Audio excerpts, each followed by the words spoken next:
Okay, so I was thinking about entanglement and how if you measure one particle billions of years away, another particle instantly is measured and it goes faster than light.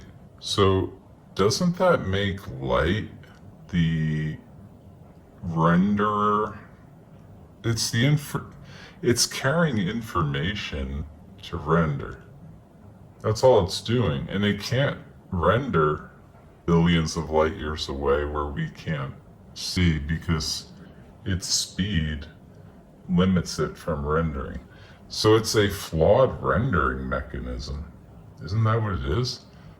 Yeah, could be. I mean, does that logic even make sense? No, it makes sense to me because, Does that make sense? Or... yeah, it's kind of flawed because it has such a speed limit. But what I said, does that make sense? What I said? Like a flawed renderer.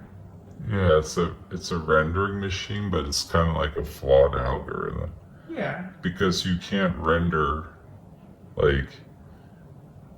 you can't render back far enough. Like there's a limit to what we can see. yeah, So there's a limit to what we can render. right. And it's dictated by the speed of light. So Yeah. the speed of light is just a rendering algorithm. Right. And without light, you can't really observe anything. You know, like you have to have light to be able to collapse wave functions. Yeah, you need light, sort of.